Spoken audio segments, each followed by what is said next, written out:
우리 지난주까지는 우리 하나님의 사랑의 계명을 담고 있는 10계명의 일부의 내용을 1계명에서 4계명까지를 통해 살펴봤습니다.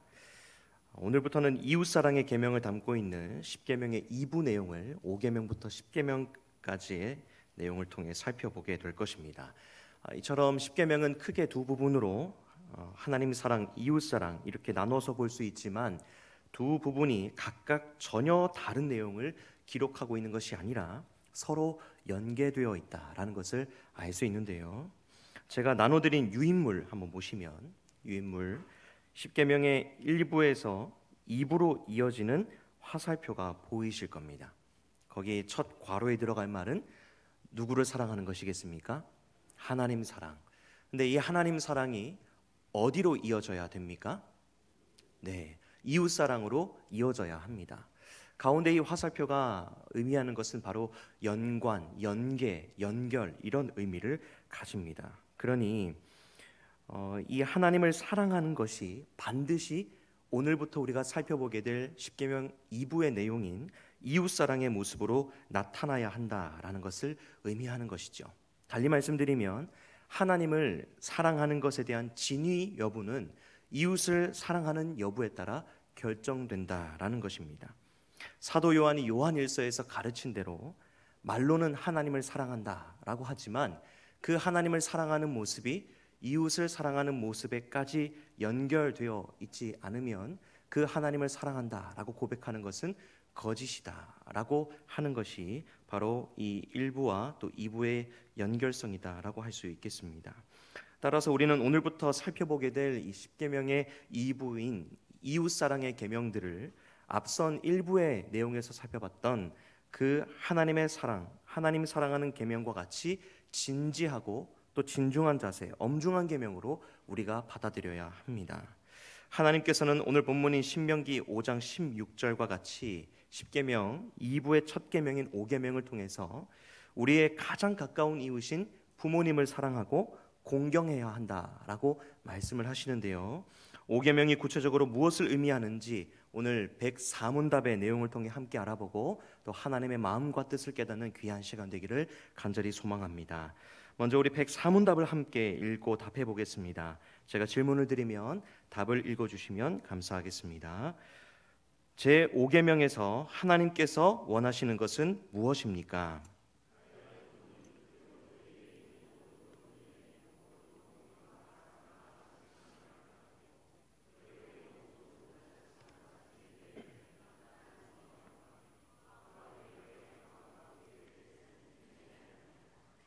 왜냐하면 그들의 손을 통해 우리를 다스리시는 것이 하나님의 뜻이기 때문입니다.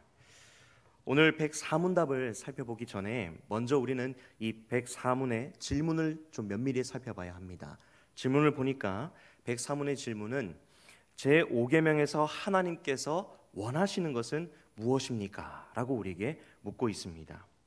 5계명을 통해 하나님이 원하시는 바가 있으시다라는 것이죠. 그렇다면 이 5계명을 우리에게 주신 목적, 왜 5계명을 주셨을까? 우리에게 5계명을 주신 목적은 바로 하나님이 우리를 다스리시기 위함입니다. 하나님이 우리를 다스리시기 위해서 이 5번째 계명을 우리에게 허락하셨다라는 겁니다. 그래서 나눠드린 그 종이에 목적, 하나님이 우리를 다스리시기 위함이라고 적으시면 되겠습니다. 정말 그러한지 우리 104문의 답 마지막 줄을 한번 보시겠습니까? 마지막 줄을 보니까 요리문답은 그들의 손을 통해 우리를 다스리시는 것이 하나님의 뜻이다라고 알려줍니다.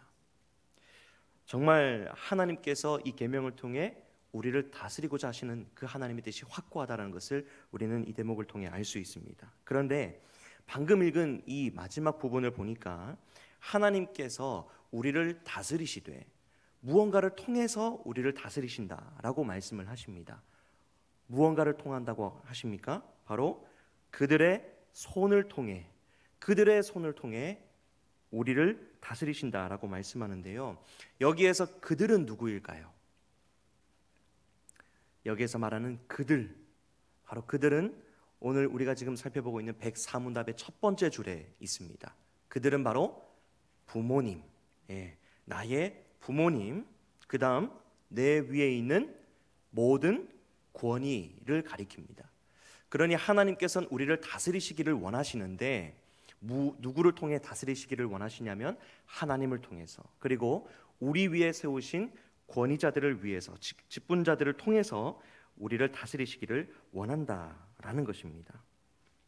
따라서 우리는 부모님과 내 위에 있는 모든 권위를 가진 자들을 단순히 나를 낳아주시고 길러주신 분, 혹은 그냥 나보다 나이가 많은 연장자로 생각할 것이 아니라 하나님께서 세우신 직분자, 그리고 더 깊이는 하나님의 대리자로 받아들여야 합니다.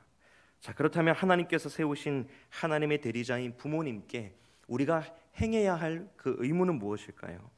오늘 우리가 살펴보는 지금 요리문답은 세 가지를 알려줍니다. 104문답 두 번째 줄을 한번 보시면 그 세 가지가 무엇이라고 이야기합니까? 모든 공경과 사랑과 신실함, 바로 이것이 우리가 부모님과 권위자들에게 나타내야 할, 행해야 할 의무다라고 알려줍니다. 자, 첫 번째로 공경하다. 우리는 이 부모님과 권위자들에 대해서 공경을 나타내야 하는데요, 여기 공경하다라는 단어는 원래 무겁다라는 뜻을 가진 단어입니다. 우리는 이 무거움에 대해서 이미 세 번째 계명이었던 하나님의 이름을 망령되게 부르지 말라라는 계명을 살펴보면서 우리가 이 단어에 대해서 조금 살펴본 바가 있습니다. 하나님의 이름을 망령되게 부르지 않는다라는 것은 하나님의 이름을 곧 가볍게 사용하지 않고 도리어 두려워하고 존경하는 마음으로 사용하는 것, 그것이 바로 이 하나님의 이름을 망령되게 부르지 않는 것, 그것의 의미였습니다. 이러한 의미가 오늘 우리가 살펴보고 있는 5계명인 내 부모를 공경하라라는 계명에도 동일하게 적용이 됩니다. 즉, 우리는 부모님을 그냥 육신의 부모님처럼 그렇게 대할 것이 아니라, 그렇게 생각해도 우리가 공경을 해야 하지만 그보다는 조금 더 무겁게, 하나님처럼 무겁게 대해야 합니다.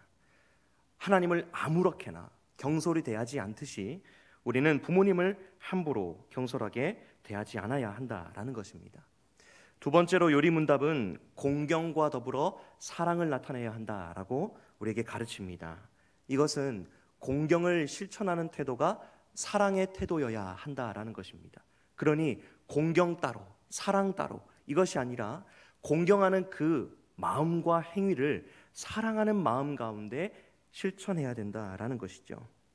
이것은 부모를 공경하는 것이 억지스러운 순종 혹은 마지못해 하는 그런 순종이 돼서는 안 된다라는 것을 의미하며, 또 적극적이고 진실된 마음으로 순종하는 그런 순응의 반응이어야 한다라는 것을 의미합니다. 그렇다면 부모님을 사랑한다라고 하는 것, 구체적으로 어떤 모습일까요? 부모님을 사랑한다라고 했을 때 어떤 것일까요?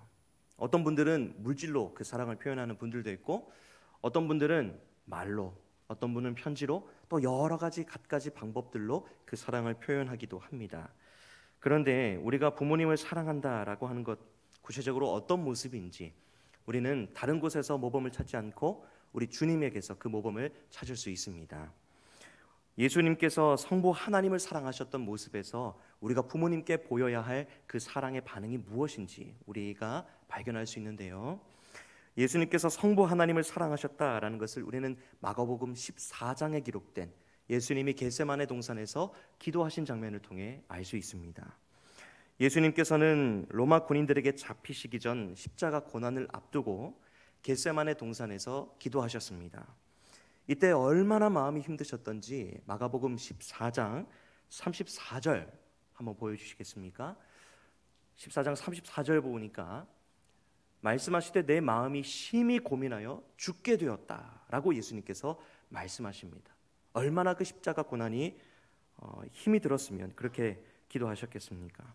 그렇게 죽게 되었다라고 말씀하시면서 35절에 따르면 될 수 있는 대로 이 저주의 십자가가, 이 고난이 지나가기를 간구하셨다라고 말씀을 하죠.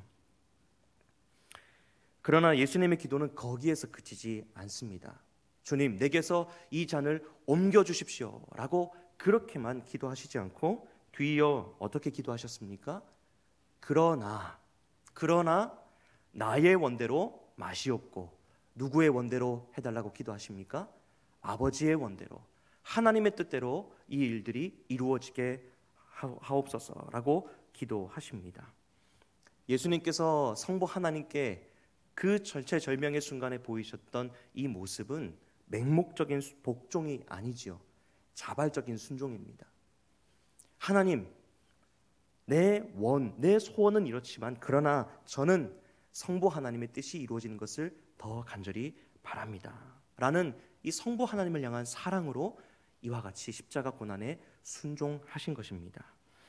이와 같이 부모님을 향한 우리의 공경 또한 맹목적이거나 억지스러운 공경이 아니라 사랑이 가득 담긴 진실된 공경이어야 한다라는 것을 이 요리문답이 우리에게 가르쳐주고 있는 것이죠. 세 번째로 우리가 부모님과 우리 위에 세우신 권위자들에게 행해야 할 의무는 무엇인가요? 요리문답은 부모님을 향한 사랑의 공경을 변함없이 이행해야 한다라는 것을 가르쳐주면서 신실함을 나타내야 한다라고 말하고 있습니다. 신실함은 시종일관 여전한 것입니다. 우리가 부모님을 사랑의 마음으로 공경할 때 언제까지 공경해야 합니까? 우리가 기분 좋을 때는 공경하고 우리가 기분이 나쁠 때는 공격을 하고 이렇게 하면 됩니까? 안 되죠? 언제까지요? 언제든지 계속해서 여전히 공경해야 한다라고 알려주고 있습니다. 요리문답은 이처럼 부모님을 사랑으로 공경함을 신실하게 이어가야 한다라고 가르쳐주면서 우리에게 이 신실함이 어떤 모습으로 나타나는지, 신실함이 무엇을 의미하는지 그 하위 항목으로 우리에게 또 알려주고 있습니다. 나눠드린 유인물 보시면 제가 이 공경과 사랑, 그 다음 신실함, 그 답을 적고 나서 그 밑에 제가 조금 더 띄워놨습니다. 보이십니까? 그리고 두 가지의 항목이 같이 붙어 있는 것 발견하셨습니까? 이것이 신실함을 가졌을 때 나타나야 하는 두 가지 항목입니다. 한번 보시면 104문답의 이제 세 번째, 네 번째 줄 보시면 반대되는 두 상황에 대해 어떻게 해야 되는지 지금 가르쳐주고 있죠. 먼저 부모님이 우리에게 좋은 가르침과 그 가르침을 토대로 올바른 길로 이끌려고 징계를 하실 때 어떻게 하라고 가르칩니까? 합당한 순종을 하라고 가르칩니다. 좋은 가르침과 그에 따른 교훈과 징계를 주었을 때 합당한 순종을 나타내야 한다라고 가르쳐주죠.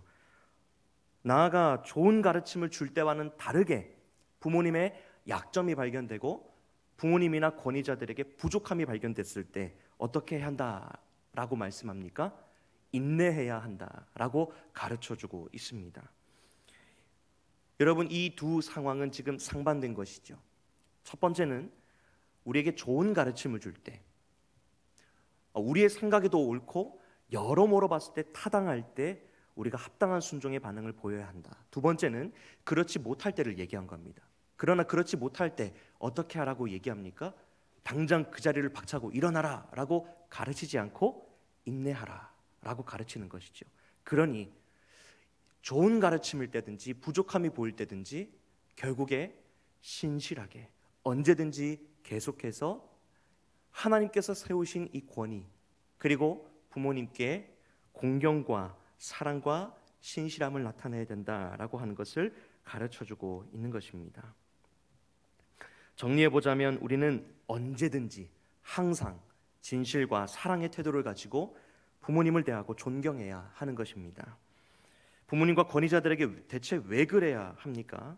앞서 서두에서 말씀드렸듯이 하나님께서 우리 부모님과 또 하나님께서 세우신 직분자들, 권위자들을 통해 우리를 다스리시기를 원하시기 때문에 우리는 다른 이유를 다 막론하고 그저 하나님의 그 권위를 따라 순종해야만 하는 것입니다. 부모를 공경하는 것은 단순히 눈에 보이는 부모님만을 높이는 것을 의미하지 않죠. 부모님을 공경하는 것은, 그것을 넘어서서 하나님의 대리자인 부모님을 공경하는 것은 하나님의 권위를 인정하는 것이고, 나아가 하나님을 공경하고 사랑하고 높이는 일인 것입니다.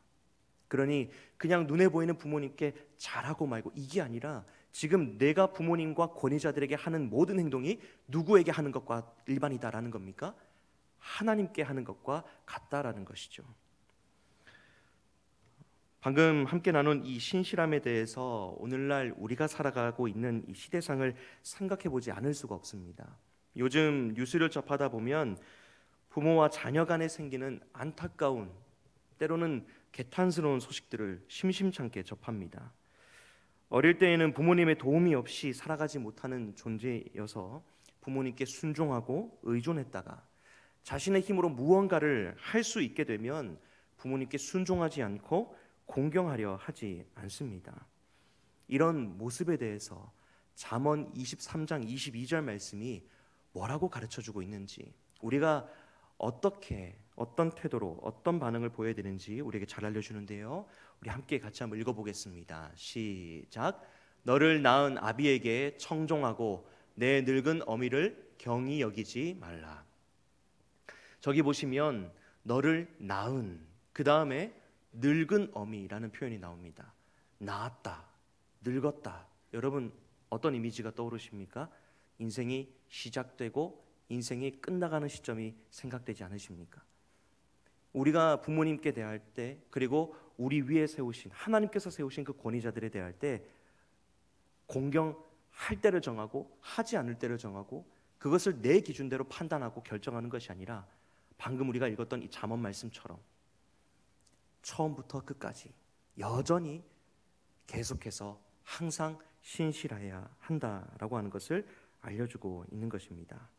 사랑하는 여러분, 우리는 어떻습니까?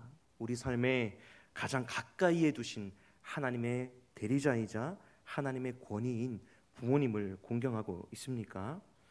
나아가 부모님을 넘어서서 우리 위에 두신 모든 권위에 대해 진실되고 또 신실함으로 순종하고 있는지, 오늘 이 말씀을 통해, 요리문답을 통해 함께 돌아보기를 간절히 원합니다. 간절히 바라기는 부모님과 모든 권위를 공경하고 순종하는 것이 하나님의 권위를 인정하는 것이고 하나님을 경외하는 것임을 다시 한번 마음에 새기는 이 저녁 되기를 간절히 소원합니다.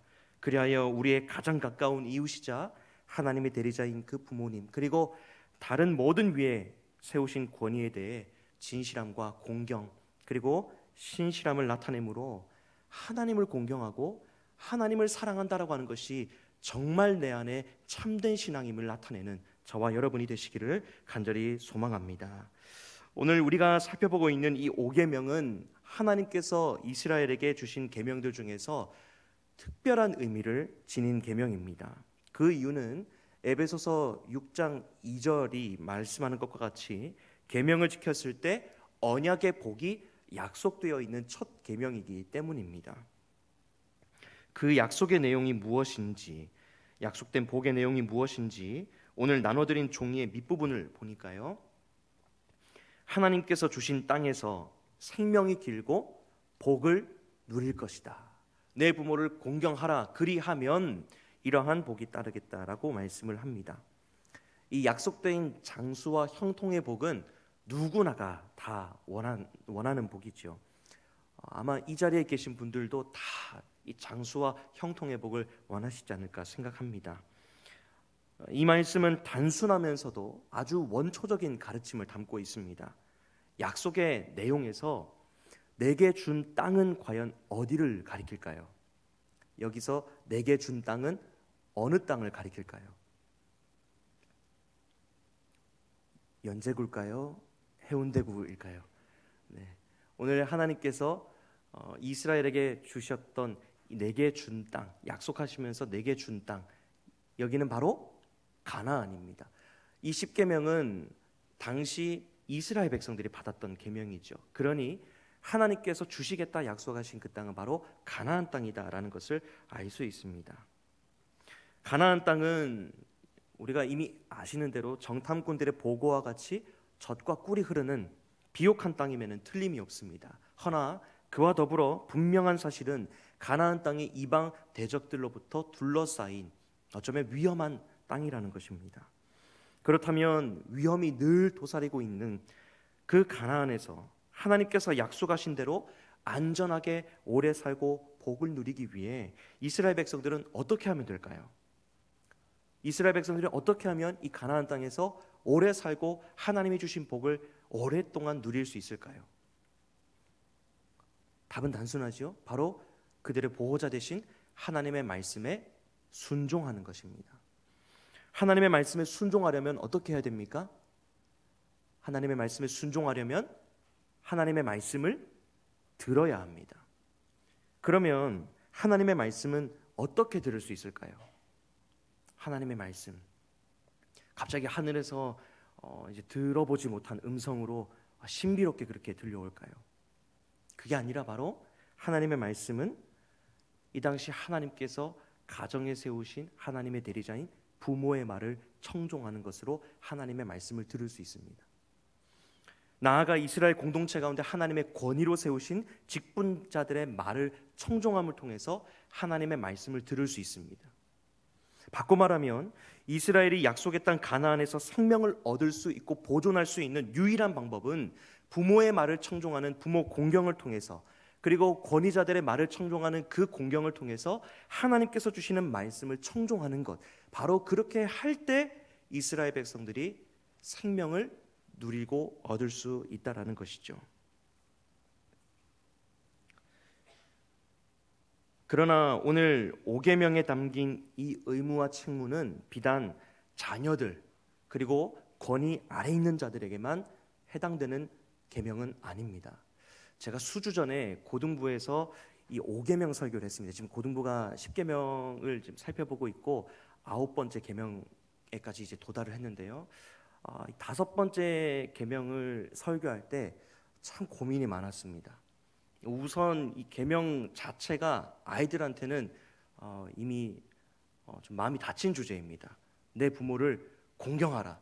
이 주제 딱 말하면 이제 갑자기 한숨 소리가 들려오고요.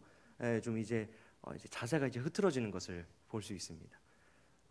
원래 내 부모를 잘 이제 공격하는 데는 좀 익숙하지만 공경하는 데 익숙하지 않기 때문에 여러분, 이 계명은 단순히 아랫사람 자녀들에게만 해당되는 계명은 아닙니다. 부모와 또 권위를 가진 모든 직분자들에게도 의무와 책임이 있다라는 것을 이 5계명이 우리에게 알려주고 있습니다.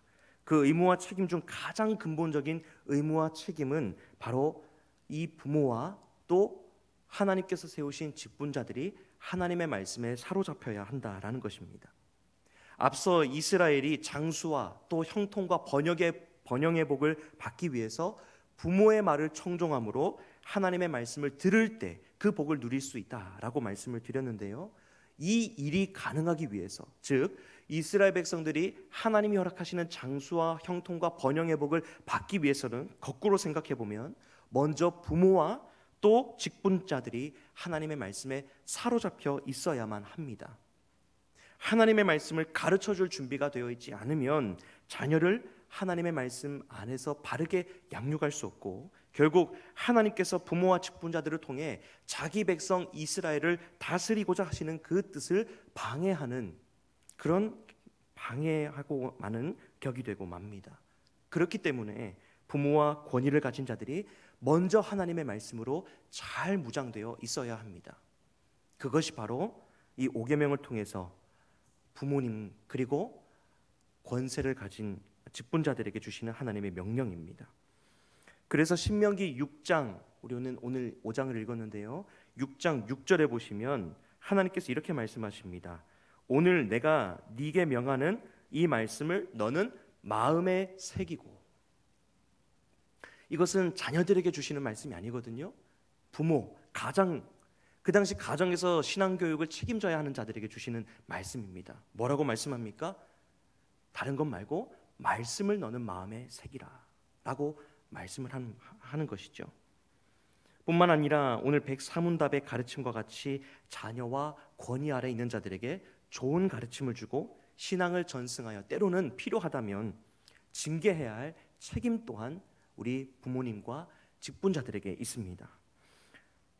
하나님께서 부모와 직분자들에게 말씀을 주신 것은 간직하라고 주신 것이 아니라 그것을 언약의 자녀들에게 가르치고 전승하라고 우리에게 말씀을 주신 것입니다. 따라서 우리는 우리 아래에 있는 사람들, 자녀들에게 하나님의 말씀을 적극적으로 가르쳐야 합니다. 그것을 신명기 6장 7절 말씀이 잘 알려주고 있는데요, 제가 읽어보겠습니다. 내 자녀에게 부지런히 가르치며 집에 앉았을 때에든지 길을 갈 때에든지 누워 있을 때에든지 일어날 때에든지 이 말씀을 강론할 것이며. 무슨 말입니까? 어느 때든지 힘써 힘을 다해 하나님께서 네게 맡겨주신 그 말씀을 너의 자녀들 그리고 너의 아래에 있는 자들에게 가르쳐야 한다라는 것입니다. 적극적으로 가르칠 뿐만 아니라 아까 말씀드렸던 대로 신앙의 올바른 이 가르침, 올바른 길을 걷지 못할 때는 징계해야 합니다. 왜냐하면 앞서 말씀드렸던 것과 같이 하나님께서 부모와 직분자들을 통해 자기 백성을 하나님의 뜻 가운데 인도하시기를 원하시기 때문입니다. 그래서 지금 당장 내가 불편하다고 해서 자녀가 올바른 길을 걷고 있지 않는데 이 징계를 피한다라는 것은 그 자녀가 하나님의 길을 벗어나서 걸어가도록 그냥 두는 것과 마찬가지입니다. 이것은 부모에게만 해당되는 것이 아니라 모든 하나님께서 세우신 직분자들과 권위자들에게 해당됩니다. 가정에서는 부모뿐만 아니라 남편, 가장도 이 역할을 감당해야 하는 것이죠. 가장도 하나님의 말씀에 사로잡혀서 우리 가정이 하나님의 말씀 안에 바르게 걸어갈 수 있도록 그렇게 가르쳐야 합니다. 이 가르침에 대해서 에베소서 6장 4절에서 바울은 이렇게 고백합니다. 오직 주의 교훈과 훈계로 양육하라. 그냥 가르치지 말고 훈계로 양육하라 라고 바울이 가르치고 권면하고 있습니다.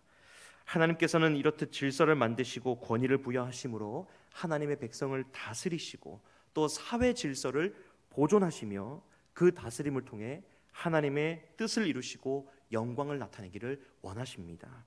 사랑하는 여러분, 오늘 요리문답과 말씀을 통해 하나님께서 우리의 생활과 관계를 돌아보게 하십니다. 먼저는 오늘 계명의 내용과 같이 가정 안에서 부모님과 가장의 권위가 하나님께서 주신 권위라는 것을 인정하면서 과연 하나님께서 세우신 부모님과 가장을 공경하는 모습들이 내게 있었는지 돌아봅니다. 또한 교회 공동체 안에서 하나님께서 세우신 직분자들의 권위가 하나님께로부터 왔음을 인정하고 순종하는 모습들이 있었는지 오늘 이 말씀을 통해 돌아봅니다. 단순히 사람에게 순종하는 것이 아니라 그 사람들을 통해 다스리고 인도하시기를 원하는 그 하나님의 뜻에 순종했는가, 그것을 우리가 오늘 요리문답을 통해 돌아보는 것이죠. 반대로 부모이고 직분자라면 내게 주신 이 권위가 하나님께서 부여하신 권위임을 믿고 하나님의 대리자로서 하나님의 뜻과 하나님의 성품을 자녀들과 이웃들에게 내가 나타내 보여주며 살았는지 그 모습 또한 우리가 돌아봅니다. 간절히 바라는 것은 우리 모두 이웃사랑의 첫 계명, 가장 가까운 가정 안에서 실천되어져야 할 이 5계명이 우리 가정 안에 온전히 지켜질 수 있기를 간절히 소망합니다. 하나님께서 세우신 질서 안에서 부부가 서로 사랑하며 존경하고, 자녀는 부모님을 진실된 마음으로 존경하고, 또 부모는 자녀에게 하나님을 나타내 보여줌으로써 하나님의 다스리심 안에서 약속된 모든 복과 모든 평안함을 누리는 우리의 가정 되기를 간절히 소원합니다. 오늘 부모님 그리고 모든 권위라고 말씀드렸지만 이것은 직장에까지 연결되고요, 우리 삶의 모든 부분에까지 해당되는 내용입니다.